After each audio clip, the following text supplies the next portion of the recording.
think one thing that I haven't seen as popular is when the good news is for the poor, you validate that identity. And I think what's unfortunate is you're going to church and you're leaving with your needs unmet, and then you're kind of getting gaslight. I'll pray for it. When the Bible clearly says, give a man a coat if he needs a coat. You know what I mean? Give a man whatever he needs if he needs it. There's so many things. Like, church needs to be filled with people that are Christian, not people that are not Christian. Okay? First of all, you need to be the brethren. Okay?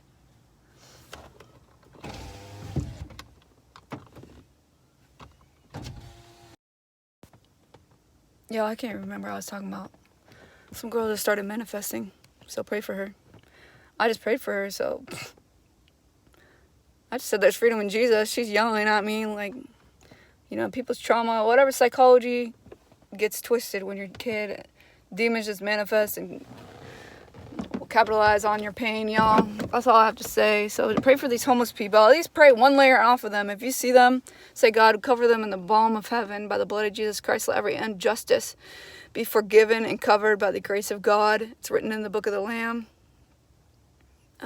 They're known, they're seen. I lift them up to God and just take off these injustices. Let them understand they're fully forgiven and they can forgive everybody by your grace. And that's where much love is resourced. So if we tactfully want much love in this world, go straight for those that are much forgiven. Okay? So that's what happened. I'm straight up. Like, I'm in my car. I come here every day. I'm telling you, crows manifest against me. I'm just out here. This is my spot. And I know for a fact this happens to me all the time. People manifest when I start talking about the truth, okay? And this is what happened with Jesus Christ. Do you understand? Do you understand? So, anyways, I'm talking about the truth. The good news is for the poor. This person looks obviously poor. The good news is for her. It's for her to be dignified.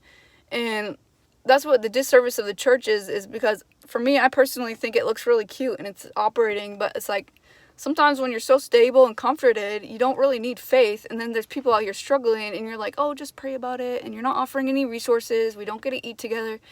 So it just creates a kind of a bad taste in a poor person's mouth. That's all I have to say. And Jesus actually advocated for this. He said, woe to those who are comforted in this life. You fatten yourself for a day of slaughter, okay? I'm not going to be rash about Christians that are wealthy, but I would say at least consider the poor, subsidize somebody's rent, help somebody out, and just consider them as your own. You know, if they're making bad choices, teach them how to be an integrous poor person. You can have integrity and be poor, okay? It says better to be poor in integrity than in a rich house filled with rashness.